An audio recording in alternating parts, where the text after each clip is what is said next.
Hello friends, good morning. मैं हूं आपका दोस्त राहुल और आप सभी का स्वागत है हमारे यूट्यूब चैनल द स्टडी 2.0 पर।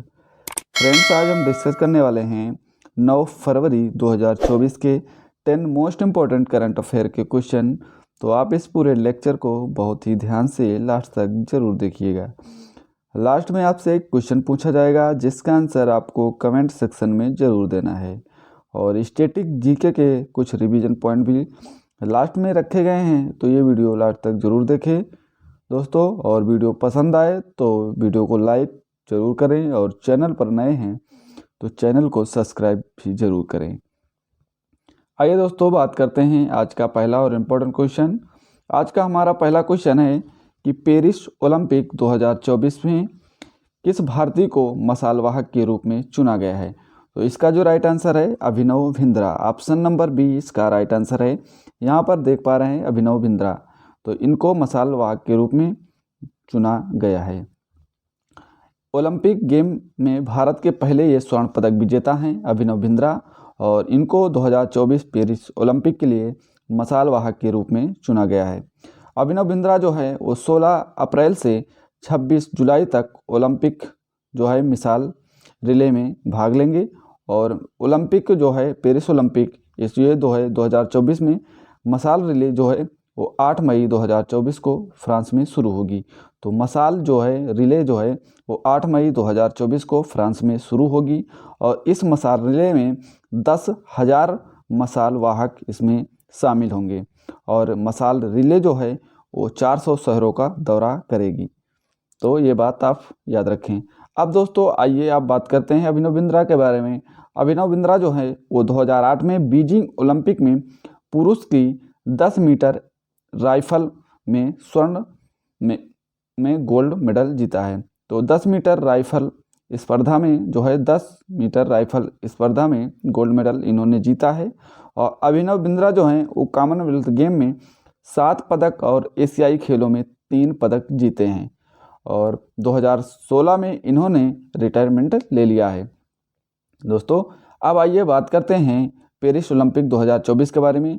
तो पेरिस जो ओलंपिक 2024 है ये 26 जुलाई 2024 से 11 अगस्त 2024 तक फ्रांस की राजधानी पेरिस में आयोजित की जाएगी। पेरिस 2024 में जो है पहली बार इसमें जो है ब्रेकिंग खेल को शामिल किया गया है। तो पेरिस ओलंपिक 2024 में पहली बार इसमें जो है ब्रेकिंग जो है खेल को शामिल किया गया है। और पेरिस ओलंपिक 2024 में break dancing, skateboarding, sport climbing और जो है सर्फिंग को भी खेलों की सूची में शामिल किया गया है। अब दोस्तों बात करते हैं यहाँ पर इंटरनेशनल ओलंपिक कमेटी के बारे में। इसकी स्थापना जो होती है वो 23 जून 1894 में स्थापना होती है। अध्यक्ष जो हैं वो थॉमस वॉक इसके अध्यक्ष हैं। और इसका जो मुख्यालय है वो लेजेन स्विट्जरलैंड में इसका मुख्यालय है। और ओलंपिक खेलों का आयोजन कराने के लिए इसे समर्पित किया गया है। अब दोस्तों बात करते हैं क्वेश्चन नंबर 2 की। लेकिन इससे पहले दोस्तों यदि आपको वीडियो पसंद आ रही है तो प्लीज़ वीडियो को लाइक ज़रूर करें और अपने सभी साथियों तक इस वीडियो को शेयर भी करें। और चैनल पर नए हैं तो चैनल को सब्सक्राइब करके बेल आइकन को ज़रूर प्रेस कर लें। आइए दोस्तों क्वेश्चन नंबर 2 के बारे में बात करते हैं। क्वेश्चन नंबर 2 है INS सांध्यक को कहाँ कमीशन किया गया है। तो INS सांध्यक को जो है विशाखापत्तनम में कमीशन किया गया है। तो इसका जो राइट आंसर है विशाखापत्तनम इसका राइट आंसर है। अब दोस्तों बात करते हैं सबसे बड़ा ये जो है सर्वे पोत है INS सांध्यक, और इसको औपचारिक रूप से नौसेना डॉकयार्ड विशाखापत्तनम में जो है डिफेंस मिनिस्टर जो हैं वो राजनाथ सिंह के द्वारा इंडियन नेवी में इसे शामिल किया गया है। और INS सांध्यक का जो पुराना वर्जन है वो 1981 से 2001 तक इंडियन नेवी में इसका हिस्सा रहा है, मतलब इंडियन नेवी में शामिल था। और इसकी जो लंबाई है वो है 2881 फीट इसकी लंबाई है। और इस शिप का जो मुख्य कार्य है वो सर्वे एंड नेविगेशन को बेहतर बढ़ाना इसका जो है मुख्य कार्य है। अब दोस्तों बात करते हैं इसकी जो कुल लंबाई है वो 110 मीटर है। तो इसकी जो कुल लंबाई है वो कितनी है दोस्तों, 110 मीटर, और बीम जो है वो 16 मीटर की है। और ये जो है 18 समुद्री मील से अधिक गति प्राप्त करने में सक्षम है। तो 18 समुद्री मील से अधिक इसकी गति प्राप्त करने में सक्षम है। और 18 जो है 80 इसका जो 80% से अधिक जो है स्वदेशी सामग्री लगी हुई है। तो इस जो है INS चांदक में 80% से अधिक जो है स्वदेशी सामग्री इसमें लगी हुई है। अब दोस्तों बात करते हैं युद्ध पोत से संबंधित करंट अफेयर के बारे में। देखिए दोस्तों, यहाँ पर INS शिवाजी को 1971 वार हीरो का वीर चक्र मिल चुका है। तो वार हीरो को किसका वीर चक्र मिला, INS शिवाजी को। भारतीय नौसेना द्वारा मुंबई डॉकयार्ड में INS इम्फाल को कमीशन किया गया है। तो INS इम्फाल को कहाँ पर कमीशन किया गया है, मुंबई डॉकयार्ड में।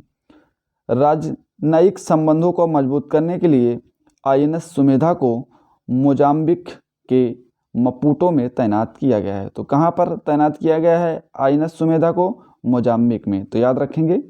आइए दोस्तों बात करते हैं क्वेश्चन नंबर 3 के बारे में। इंपॉर्टेंट क्वेश्चन है दोस्तों। पूछा गया है कि रितु बाहरी किस राज्य के हाईकोर्ट की पहली महिला मुख्य न्यायाधीश बनी हैं। तो रितु बाहरी हैं, इनको याद रखेंगे। तो ये बनी है उत्तराखंड राज्य की। ऑप्शन नंबर जो बी है राइट आंसर है। उत्तराखंड राज्य की जो है रितु बाहरी जो है उत्तराखंड में मुख्य न्यायाधीश बनी हैं। अब जानते हैं इनके बारे में दोस्तों। रितु जो बाहरी हैं उत्तराखंड हाईकोर्ट की पहली महिला मुख्य न्यायाधीश के रूप में शपथ ली है दोस्तों। और इनको जो शपथ दिलाई है वो उत्तराखंड के जो राज्यपाल हैं जनरल गुरमीत सिंह ने इनको शपथ दिलाई है। रितु बाहरी जो हैं ये पंजाब और हरियाणा हाईकोर्ट के वरिष्ठ न्यायाधीश के रूप में अभी तक कार्यरत थी। तो अभी इन्हें उत्तराखंड हाईकोर्ट का मुख्य न्यायाधीश बनाया गया है। आइए दोस्तों बात करते हैं उत्तराखंड हाईकोर्ट जो है वो नैनीताल में है। याद रखेंगे कहाँ पर है उत्तराखंड का हाईकोर्ट, नैनीताल में है। और जो उच्च न्यायालय के मुख्य न्यायाधीश और न्यायाधीशों को नियुक्ति जो है वो भारतीय संविधान के अनुच्छेद 217 के खंड 1 द्वारा होती है। और वर्तमान में भारत में जो उच्च न्यायालयों की संख्या है वो 25 उच्च न्यायालयों की संख्या है। दोस्तों क्वेश्चन नंबर 4 के बारे में बात करते हैं। क्वेश्चन नंबर 4 है नागेश ट्रॉफी 2023-24 का खिताब किसने जीता है, आपसे पूछा गया है। तो इसका जो खिताब जीता है वो जीता है दोस्तों, किसने जीता है, तो कर्नाटक राज्य ने जीता है। ऑप्शन नंबर इसका जो डी है ये राइट आंसर है। कर्नाटक राज्य ने नागेश ट्रॉफी 2023-24 का खिताब जीत लिया है। कर्नाटक ने आंध्र प्रदेश को हराकर ये ट्रॉफी जीती है। तो कर्नाटक ने आंध्र प्रदेश को हराकर जो है ये ट्रॉफी अपने नाम कर ली है। नागेश ट्रॉफी जो है पुरुषों के राष्ट्रीय दृष्टिवादी T20 क्रिकेट टीम में है। तो नागेश जो ट्रॉफी है वो पुरुषों के जो है राष्ट्रीय दृष्टिवादी T20 क्रिकेट टीम टूर्नामेंट है। तो ये क्रिकेट टूर्नामेंट है T20, ठीक है, नागेश ट्रॉफी, और ये दृष्टिवादित है। ये जो है नागपुर महाराष्ट्र के में फाइनल मुकाबले में आयोजित किया गया था। तो कहाँ पर किया गया था फाइनल मुकाबला, नागपुर महाराष्ट्र में फाइनल मुकाबला यहाँ पर आयोजित किया गया है। और इसमें जो विजेता टीम को जो नगद राशि मिलती है वो 1 लाख दोस्तों 4,000 यहाँ पर ये राशि मिलती है। और उपविजेता जो टीम है उसको जो है 80,000 रुपये का पुरस्कार दिया जाता है। आइए दोस्तों बात करते हैं यहाँ पर क्रिकेट से संबंधित ट्रॉफियों के बारे में। तो यहाँ पर देखिए दोस्तों क्रिकेट से संबंधित ट्रॉफी कौन कौन से हैं, तो रोहिंटन ट्रॉफी है, और GD बिडला ट्रॉफी है, Ranji trophy, Irani trophy, CK Naidu trophy, Duleep trophy, Rani Jhansi trophy और देवधर ट्रॉफी। ये जो ट्रॉफियाँ हैं ये ट्रॉफियाँ क्रिकेट से संबंधित हैं, तो याद रखेंगे।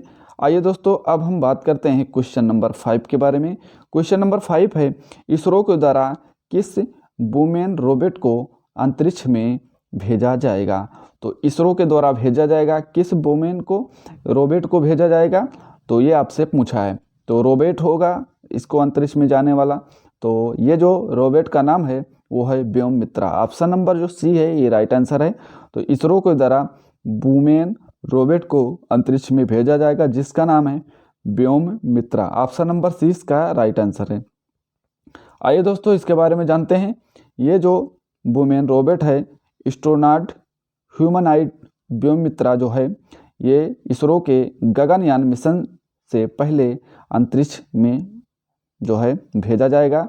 और ह्यूमनॉइड का मतलब है ऐसे रोबोट से है जो कि आर्टिफिशियल इंटेलिजेंस की मदद से इंसान जैसा बर्ताव कर सकता है। तो जो है ह्यूम जो है नाइट, इसका मतलब यही होता है कि आर्टिफिशियल इंटेलिजेंस, इसका मतलब ये होता है कि इंसान की तरह बर्ताव करेगा। मानव रहित व्योममित्रा मिशन जो है इसी साल जो है 2024 के बाद निर्धारित किया गया है, और जबकि ये गगनयान जो है 2025 में भेजा जाना है। तो गगनयान जो है 2025 में भेजा जाना है, तो ये बात आप याद रखेंगे। आइए दोस्तों बात करते हैं यहाँ पर मिशन गगनयान के बारे में। मिशन जो गगनयान है वो 15 अगस्त 2018 को पीएम मोदी ने गगनयान मिशन का ऐलान किया था।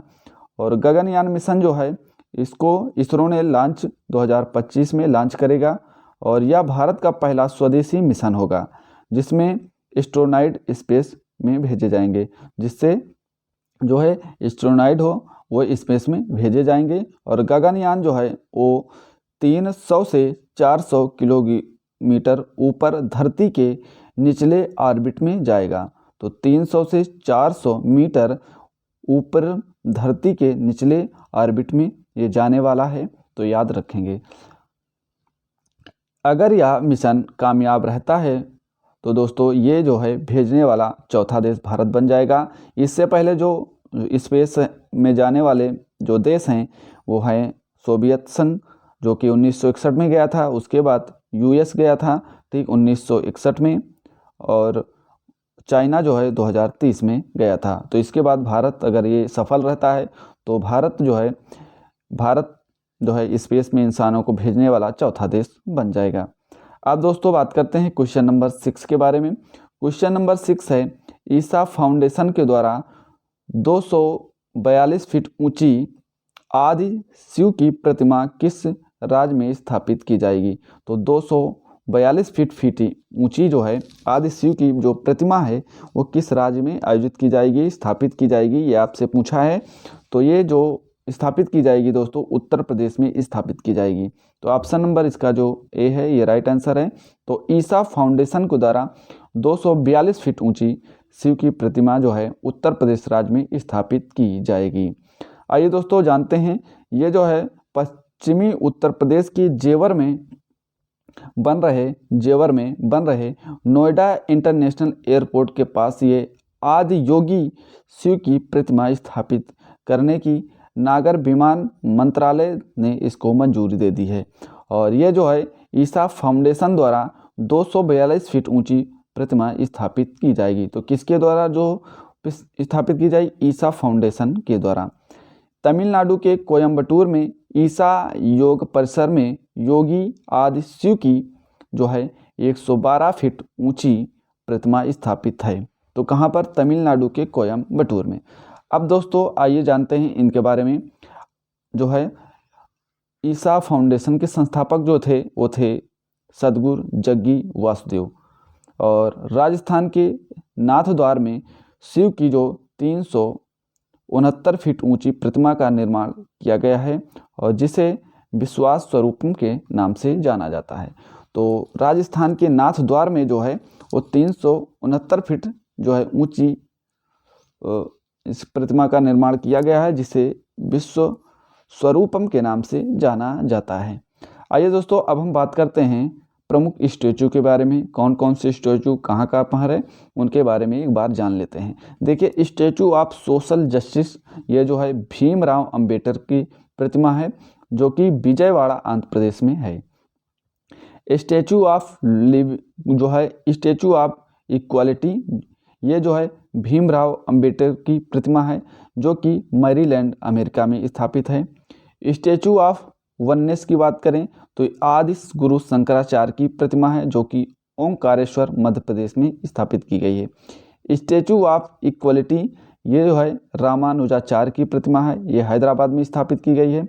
स्टैचू ऑफ प्रोस्पेरिटी ये जो है नाद प्रभु कैंपीगोडा की प्रतिमा है जो कि बेंगलुरु में स्थापित की गई है। अब आइए दोस्तों बात करते हैं यहाँ पे स्टैचू ऑफ नॉलेज के बारे में। स्टैचू ऑफ नॉलेज जो है ये भीमराव अंबेडकर की प्रतिमा है जो कि लातूर महाराष्ट्र में स्थापित की गई है। Statue of peace, statue of peace जो है ये विजय जो है वल्लभ सूरेश्वर जी महाराज की प्रतिमा है जो कि पाली राजस्थान में स्थापित की गई है। स्टैचू ऑफ यूनिटी ये सरदार वल्लभ भाई पटेल की प्रतिमा है जो कि केवड़िया राजस्थान में स्थापित की गई है। Statue of belief, statue of belief जो है ये भगवान शिव की प्रतिमा है जो कि नाथद्वार राजस्थान में स्थापित की गई है। तो ये थे कुछ प्रमुख स्टैचू, तो याद रखेंगे दोस्तों। अब दोस्तों बात करते हैं क्वेश्चन नंबर 7 के बारे में। क्वेश्चन नंबर 7 है, किस राज्य की कैबिनेट ने समान नागरिक संहिता विधेयक को मंजूरी दे दी है? तो ये जो है उत्तराखंड राज्य है। ऑप्शन नंबर जो डी है इसका राइट आंसर है, ऑप्शन नंबर डी इसका राइट आंसर है, उत्तराखंड राज्य। अब दोस्तों आइए इसके बारे में जानते हैं थोड़ा सा। सीएम जो है यहाँ के उत्तराखंड के पुष्कर धामी, पुष्कर धामी ने के नेतृत्व में उत्तराखंड के जो है कैबिनेट में यूनिफॉर्म सिविल कोड यूसीसी विधेयक को मंजूरी यहाँ पर दे दी गई है और 6 फरवरी 2024 को उत्तराखंड विधानसभा में पेश किया गया। यह अगर पारित हो जाता है तो उत्तराखंड स्वतंत्रता के बाद यूनिफॉर्म सिविल कोड जो है को अपनाने वाला जो है पहला राज्य बन जाएगा। दोस्तों गोवा में यूनिफॉर्म सिविल कोड पेश जो है देश में शामिल होने वाला पहले से ही यहाँ पर लागू है गोवा में, तो ये भी बात आप याद रखेंगे। गोवा में पुर्तगाल सरकार ने यूनिफॉर्म सिविल कोड को लागू किया है, लेकिन अगर उत्तराखंड में ये लागू हो जाता है तो उत्तराखंड जो है स्वतंत्रता के बाद पहला राज्य बन जाएगा जो कि यूनिफॉर्म सिविल कोड को लागू करेगा। अब दोस्तों अब बात करते हैं यहाँ पर क्वेश्चन नंबर 8 के बारे में। क्वेश्चन नंबर 8 इंपॉर्टेंट क्वेश्चन है।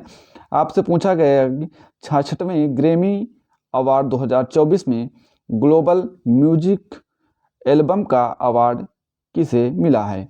तो ये जो दिया गया शंकर महादेवन को दिया गया है और ये द मोमेंट के लिए दिया गया है। तो ऑप्शन नंबर इसका ए राइट आंसर है, शंकर महादेवन, याद रखेंगे। आप जानते हैं दोस्तों ग्रैमी पुरस्कार के बारे में, ये जो है संगीत के क्षेत्र में दिया जाने वाला सबसे बड़ा पुरस्कार है। ग्रैमी पुरस्कार जो है संगीत के क्षेत्र में दिया जाने वाला सबसे बड़ा पुरस्कार है और इसका जो नाम है एक जो है ग्रामोफोन के नाम पर रखा गया है। पहली बार यह पुरस्कार 4 मई 1959 जो है पहली बार यह पुरस्कार 4 मई 1959 में दिया गया है और 9 लोगों को प्रदान किया गया है। यह पुरस्कार अमेरिका की जो है रिकॉर्डिंग एकेडमी के द्वारा प्रदान किया जाता है। तो किसके द्वारा दोस्तों? अमेरिका के रिकॉर्डिंग एकेडमी के द्वारा ये प्रदान किया जाता है और यह जो है इसकी स्थापना जो होती है रिकॉर्डिंग एकेडमी की, ये होती है 1957 में इसकी स्थापना होती है। अब आइए दोस्तों जो है शंकर महादेवन को अपने जो ब्रांड शक्ति के एल्बम द मोमेंट के लिए बेस्ट ग्लोबल जो है म्यूजियम एल्बम की कैटेगरी में इनको ये पुरस्कार मिला है। तो ये बात याद रखेंगे किसके लिए जो मिला है, यहाँ पर द मोमेंट के लिए, ठीक है। और एल्बम जो द मोमेंट है इसमें कुल 8 गाने हैं, तो ये भी बात आप याद रखेंगे। जो एल्बम द मोमेंट है इसमें दोस्तों कितने गाने हैं? तो इसमें 8 गाने हैं और शक्ति बैंड में शंकर महादेवन और जाकिर हुसैन और बी सेल्वा गणेश और गणेश राजगोपालन जैसे आर्टिस्ट जो है इसके साथ काम करते हैं। क्वेश्चन नंबर 9 के बारे में। क्वेश्चन नंबर 9 है दोस्तों कि राजेश प्रसाद गुप्ता किस राज्य के नए महाधिवक्ता बने हैं? तो राजेश प्रसाद गुप्ता जो है किस राज्य के नए जो है अधिवक्ता बने हैं? तो इसका जो राइट आंसर है option number D right answer है, राजस्थान। तो राजेश जो है प्रसाद गुप्ता ये राजस्थान के नए महाधिवक्ता बने हैं, तो याद रखेंगे। अब दोस्तों बात करते हैं इनके बारे में। वरिष्ठ जो है अधिवक्ता राजेंद्र प्रसाद को राजस्थान का नया महाधिवक्ता जो है नियुक्त किया गया है और राज्यपाल जो है कलराज मिश्र ने यह नियुक्ति को मंजूरी दी है? तो राज्यपाल यहाँ के हैं कलराज मिश्र ने, और वरिष्ठ जो अधिवक्ता हैं राजेंद्र प्रसाद को यहाँ पर मंजूरी दे दी है। और इन्होंने महाधिवक्ता के रूप में MS सिंघवी की जगह ली है। तो ये भी बात आप याद रखेंगे, जो राजेंद्र प्रसाद हैं ये MS सिंघवी की जगह ले ली है। और GC जो कासलीवाल राजस्थान के पहले अधिवक्ता थे, तो इनका भी नाम आप थोड़ा सा याद रखेंगे। GC कासलीवाल ये राजस्थान के पहले महाधिवक्ता थे। अब आइए दोस्तों, महाधिवक्ता आया है तो इसके बारे में जान लेते हैं। महाधिवक्ता जो है एडवोकेट जनरल बोल सकते हैं, किसी भी राज्य का उच्च विधि अधिकारी होता है ये महाधिवक्ता। और विविध मामलों में उच्च न्यायालय या सरकारों को सलाह देने का ये काम करता है। तो उच्च न्यायालय या सरकार को ये सलाह देने का इसका काम है महाधिवक्ता। ठीक है। एडवोकेट जनरल जो महाधिवक्ता है ये के अधिकार और कार्य का वर्णन संविधान के जो अनुच्छेद 165 और 177 में किया गया है। गवर्नर के द्वारा ऐसे व्यक्तियों को महाधिवक्ता की नियुक्ति किया जाता है। तो महाधिवक्ता की जो नियुक्ति है वो गवर्नर के द्वारा किया जाता है। तो ये भी बात आप याद रखेंगे, जो कि हाई कोर्ट के न्यायाधीश के रूप में नियुक्त होने के योग्य हो तो उसे ही महाधिवक्ता बनाया जाता है। दोस्तों क्वेश्चन नंबर 10 है और इम्पोर्टेंट क्वेश्चन है। पूछा गया है मिशेल ओनिल यूनाइटेड किंगडम के किस हिस्से की फर्स्ट मिनिस्टर बनी है? तो ये बनी है उत्तरी आयरलैंड की। ऑप्शन नंबर डी इसका राइट आंसर है, उत्तरी आयरलैंड। अब दोस्तों बात करते हैं यहाँ पर उत्तरी आयरलैंड की फर्स्ट मिनिस्टर ये बनी है मिशेल ओनिल।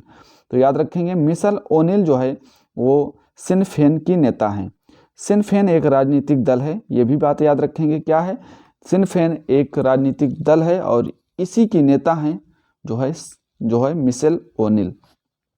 इन्होंने 2020 से 2022 तक जो है डिप्टी फर्स्ट मिनिस्टर के रूप में काम किया है, तो याद रखेंगे। आइए दोस्तों अब हम बात करते हैं उत्तरी आयरलैंड के बारे में। उत्तरी आयरलैंड ये जो है यूनाइटेड किंगडम का एक हिस्सा है और राजधानी इसकी जो है वो बेलफास्ट इसकी राजधानी है। सम्राट यहाँ के चार्ल्स तृतीय यहाँ के सम्राट हैं और प्रधानमंत्री मिशेल ओनिल यहाँ की जो है प्रथम मंत्री हैं। यहाँ की जो प्रथम मंत्री हैं मिशेल ओनिल प्रथम मंत्री हैं। और उप प्रथम मंत्री की बात करें तो हैं एम्मा लिटिल पेंगली यहाँ की जो है प्रथम मंत्री बनी हैं। और करेंसी यहाँ की पाउंड स्टर्लिंग यहाँ की जो है करेंसी है, यहाँ की मुद्रा है, याद रखेंगे। यूनाइटेड किंगडम के बारे में जान लेते हैं। यूनाइटेड किंगडम जो है यह एक उत्तर पश्चिमी यूरोप में स्थित एक द्वीप है, द्वीप राष्ट्र है यूनाइटेड किंगडम। तो यूनाइटेड किंगडम जो है उत्तर पश्चिम यूरोप में स्थित एक द्वीप राष्ट्र है और ये 4 देश इसमें शामिल है यूनाइटेड किंगडम में। इंग्लैंड शामिल है, स्कॉटलैंड शामिल है, वेल्स और उत्तरी आयरलैंड इसमें शामिल है। राजधानी यूनाइटेड किंगडम की लंदन है और प्रधानमंत्री जो हैं ये ऋषि सुनक हैं यहाँ के, और सम्राट जो हैं वो चार्ल्स तृतीय यहाँ के सम्राट हैं। अब दोस्तों बात करते हैं हाल ही में जो अंतर्राष्ट्रीय नियुक्तियाँ हुई हैं उनके बारे में जान लेते हैं। देखिए यहाँ पर आपसे पूछे कि कोमोरोस के राष्ट्रपति कौन हैं? तो वो हैं अंजाली आशोमानी, यहाँ के जो हैं राष्ट्रपति हैं। और आपसे पूछे ग्वाटेमाला के राष्ट्रपति तो ये है बर्नार्डो एरेवलो, यहाँ के राष्ट्रपति हैं। चाड के प्रधानमंत्री ये हैं सुखसेन मसरा, यहाँ के प्रधानमंत्री हैं। डेनमार्क के राजा जो बने हैं क्राउन प्रिंस फ्रेडरिक बने हैं। ताइवान के राष्ट्रपति जो बने हैं वो विलियम लाई को बनाया गया है। जो बांग्लादेश की प्रधानमंत्री हैं शेख हसीना। भूटान के नए प्रधानमंत्री जो बनाए गए हैं वो शेरिंग टोबैगे बनाए गए हैं। मिस्र के राष्ट्रपति जो हैं अब्दुल फतेह अल सीसी हैं। ये बात आप याद रखेंगे। आइए दोस्तों अब बात करते हैं स्टैटिक जीके के रिवीजन का। स्टैटिक जीके में रिवीजन है। आपसे पूछे संविधान सभा की प्रथम बैठक कब हुई? तो ये 9 दिसंबर 1946 को हुई है। दोस्तों याद रखेंगे समवर्ती सूची के जो विषय हैं वो में केंद्र सरकार व राज्य सरकार दोनों जो है क्षेत्राधिकार में आते हैं समवर्ती सूची में। लैंड ऑफ गोल्डन फ्लीस ये ऑस्ट्रेलिया को कहा जाता है। Reserve bank of India Bharat के केंद्रीय बैंक के सभी कार्यों को जो है संपादित करता है। तो सभी कार्यों को जो है केंद्रीय बैंक के वो रिजर्व बैंक ऑफ इंडिया संपादित करता है। आपसे जो विज्ञान की शाखा जो है एग्रोस्टोलॉजी में घास का अध्ययन किया जाता है। तो एग्रोस्टोलॉजी में घास का अध्ययन किया जाता है। विटामिन B12 का नाम जो है वो साइनोकोबालामिन है। तो याद रखें, साइनोकोबालामिन यहाँ पर विटामिन B12 का नाम है। आपेक्षिक आर्द्रता को हाइग्रोमीटर में नापा जाता है और अपेक्षित घनत्व को हाइड्रोमीटर में नापा जाता है। आर्द्रता को हाइग्रोमीटर में और अपेक्षित घनत्व को हाइग्रोमीटर में नापा जाता है। अमेरिका के प्रथम राष्ट्रपति का नाम जो है वो है जॉर्ज वाशिंगटन और 29 अगस्त को भारत में खेल दिवस के रूप में मनाया जाता है। अब दोस्तों बात करते हैं कल की जो है क्वेश्चन के रिवीजन का। कल का क्वेश्चन था, हाल ही में लाई चिंगते किस देश में तीसरी बार राष्ट्रपति चुने गए हैं? तो इसका जो राइट आंसर है वो है ताइवान। आइए दोस्तों, आज का हमारा आपसे क्वेश्चन है कि बताइए ग्रीन फ्यूल जो है अलायंस इंडिया किसने लॉन्च किया है? तो इसका जो राइट आंसर है आप कमेंट सेक्शन में ज़रूर बताएं दोस्तों। और दोस्तों वीडियो अगर पसंद आई हो तो वीडियो को लाइक ज़रूर करें और चैनल पर नए हैं तो चैनल को सब्सक्राइब करके बेल आइकन को ज़रूर प्रेस कर लें दोस्तों, ताकि हर वीडियो का नोटिफिकेशन आपको टाइम पर मिलता रहे। तो दोस्तों मिलते हैं फिर नेक्स्ट वीडियो में। आज के लिए यहीं तक। जय हिंद, जय भारत सभी दोस्तों को।